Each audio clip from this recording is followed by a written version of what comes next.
غزنوی حکمرانوں کے بعد غوری خاندان غزنی کی قسمت کا مالک بنا۔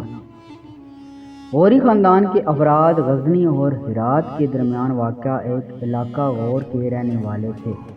ابتدا میں وہ غزنوی حکمرانوں کے ماتحت تھے، مگر غزنوی سلطنت کے زوال کے بعد انہوں نے غور کے علاقے میں زور پکڑنا شروع کر دیا۔ کچھ عرصے بعد جب غزنی بادشاہ بیرام کے حکم پر ایک غوری شہزادے قطب الدین حسن کو قتل کیا گیا تو مقتول کے بھائی سیف الدین نے غزنی پر چڑھائی کر کے بیرام کو شکست دی، مگر جلد ہی بیرام نے اپنی شکست کا بدلہ لینے کے لیے سیف الدین کو قتل کر دیا۔ تاہم سیف الدین کے بھائی علاؤ الدین نے 1155 میں غزنی کو فتح کر کے اس کی اینٹ سے اینٹ بجا دی اور دیگر کئی علاقے مثلاً ترکستان اور ہرات وغیرہ فتح کر لیے۔ غزنی جیسے عظیم الشان شہر کو برباد کرنے کی وجہ سے مورخین اسے علاؤ الدین جہاز سوز کے نام سے یاد کرتے ہیں۔ علاؤ الدین کے بعد سیف الدین اور غیاث الدین غزنی کے حکمران بنے۔ اسی طرح غوری خاندان کی بادشاہت کا سلسلہ شروع ہو گیا۔ 1173 میں غیاث الدین کے بعد اس کا بھائی محمد غوری غزنی کا حکمران بنا۔ وہ غوری خاندان کا سب سے نامور سلطان تھا۔ اس کا اصل نام معز الدین محمد بن سام تھا، مگر شہاب الدین غوری کے نام سے مشہور تھا۔ محمد غوری کو برصغیر پاک و ہند کی تاریخ میں ایک اہم مقام حاصل ہے، کیونکہ اس نے اجمیر کے راجپوت بادشاہ پرتھوی راج کو 1192 میں ترائن کی دوسری لڑائی میں شکست دے کر ہندوستان میں مستقل اسلامی حکومت کے لیے راستہ ہموار کیا۔ اس مقصد کے لیے اس نے غزنی واپس آنے سے پہلے اپنے جرنیل قطب الدین ایبک کو ہندوستان میں اپنا نائب مقرر کیا۔ 1206 میں قطب الدین ایبک نے برصغیر پاک و ہند میں باقاعدہ مسلم حکومت کی بنیاد رکھی۔ خاندان غلامہ کے ساتھ ہندوستان میں عہد سلاطین کا آغاز ہوا، جو کہ 1526 عیسوی میں مغل حکومت کے قیام تک جاری رہا۔ اس کے بعد 1526 سے 1857 تک مغل حکمران رہے۔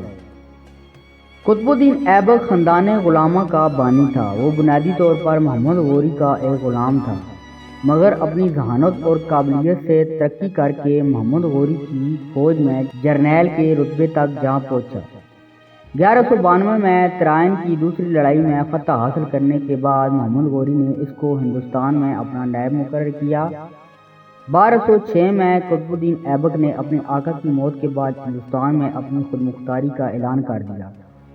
اس کے بعد اس نے دہلی، اجمیر، میرٹھ اور قنوج کے علاقے فتح کر لیے۔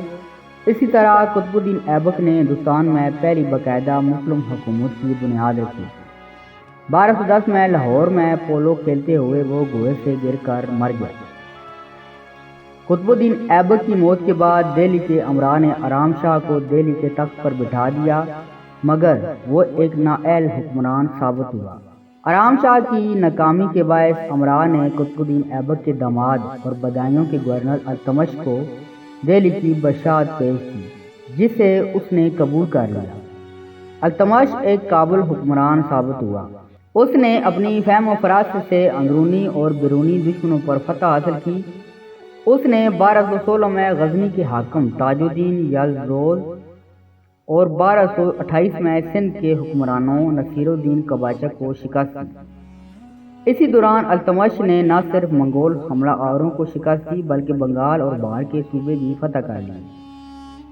علاوہ ازیں اس نے رنتھ، مبور، گوالیار اور مالوار کے قلعے فتح کر کے اپنی سلطنت کو مستحکم کر لیا۔ التمش ایک اعلیٰ درجے کا منتظم تھا، علم و ادب کا قدردان اور تعمیرات کا دلدادہ تھا۔ اس نے دہلی کا قطب مینار اور اجمیر کی مسجد تعمیر کروائی۔ 1236 میں التمش کی وفات کے بعد اس کے بڑے بیٹے رکن الدین فیروز کو تخت پر بٹھایا گیا۔ اس کی نااہلی کی وجہ سے دہلی کے امراء نے التمش کی بیٹی رضیہ کو سلطنت دہلی کی حکمران بنا دیا۔ 1236 میں تخت دہلی پر بیٹھنے کے بعد رضیہ سلطانہ کو بے شمار مشکلات کا سامنا کرنا پڑا۔ اس نے بہادری کے ساتھ لکھنؤ سے لے کر دیوبند تک تمام امراء کو اپنے مطیع کیا۔ تاہم کچھ عرصے بعد جب اس نے یعقوب نامی ایک حبشی کو اعلیٰ عہدے پر فائز کیا تو ترک امراء اس کے خلاف ہو گئے۔ اس کے نتیجے میں بٹھنڈا کے گورنر التونیا نے اس کے خلاف علم بغاوت بلند کیا۔ رضیہ سلطانہ نے اس کی بغاوت کو ختم کرنے کے لیے بٹھنڈا پر فوج کشی کی، مگر شکست کھا کر التونیا سے شادی کر لی۔ اسی دوران اس کے بھائی بیرام شاہ نے دہلی پر قبضہ کر لیا۔ رضیہ سلطانہ نے اپنے شوہر کے ساتھ مل کر تخت واپس لینے کی کوشش کی، مگر بیرام کی فوج نے اس کو ہلاک کر دیا۔ بیرام شاہ ایک کمزور حکمران تھا۔ اس کے عہد میں منگولوں نے حملہ کر کے لاہور کو تخت و تاراج کر دیا۔ امرائے دہلی نے بیرام شاہ کو قید کر کے ہلاک کر دیا۔ بیرام شاہ کے بعد امراء نے التمش کے پوتے مسعود کو دہلی کے تخت پر بٹھایا، مگر وہ بھی ایک نااہل حکمران ثابت ہوا، چنانچہ اسے معزول کر کے تاج اس کے چچا نصیر الدین محمود کے سر پر رکھ دیا گیا۔ 1246 میں نصیر الدین محمود دہلی کا سلطان بنا۔ وہ ایک نیک اور پرہیزگار حکمران تھا۔ اس نے کاربار حکومت اپنے قابل جرنیل بلبن کے سپرد کر دیا۔ نصیر الدین ایک عادل اور فیاض سلطان تھا۔ اس نے اپنے 20 سالہ دور حکومت میں انصاف سے حکومت کی اور سادہ زندگی بسر کی۔ نصیر الدین کی وفات کے بعد 1266 میں غیاث الدین بلبن دہلی کے تخت پر جلوہ افروز ہوا۔ تخت نشینی کے وقت اس کی عمر 60 برس تھی۔ بلبن ایک قابل جرنیل اور اعلیٰ درجے کا منتظم تھا۔ اس نے کئی انتظامی اصلاحات نافذ کر کے مرکزی حکومت کو مستحکم کیا۔ سلطنت کے حالات و واقعات سے باخبر رہنے کے لیے اس نے جاسوسی کا نظام قائم کیا۔ جلد ہی اس نے التمش کے عہد سے چلے آنے والے 40 امراء کی طاقت کا بھی خاتمہ کر دیا۔ بلبن کے زمانے میں منگولوں نے بار بار دہلی پر حملے کیے، مگر شکست کھائی۔ وہ ایک سخت گیر منتظم تھا۔ اس کے عہد میں کسی کو قانون شکنی کی جرأت نہ ہوتی تھی۔ کیقباد خاندان غلامہ کے عظیم تاجدار بلبن کا پوتا تھا۔ وہ 1287 میں دہلی کا سلطان بنا۔ اس نے ریاست کے تمام امور اپنے وزیر نظام الدین کے سپرد کر دیے، جس سے مملکت میں بدنظمی اور انتشار کی فضا قائم ہو گئی۔ کچھ عرصے بعد سلطان نے نظام الدین کو ہلاک کروا دیا۔ سلطان کیقباد فالج کا شکار ہو گیا۔ کیقباد کے مفلوج ہو جانے کی وجہ سے امراء نے 3 سالہ شہزادے کیق سرو کو دہلی کے تخت پر بٹھا دیا، مگر 1290 میں فیروز خلجی نے ترک امراء کی مدد سے دہلی میں داخل ہو کر تخت پر قبضہ کر لیا اور خاندان خلجی کی بنیاد رکھی۔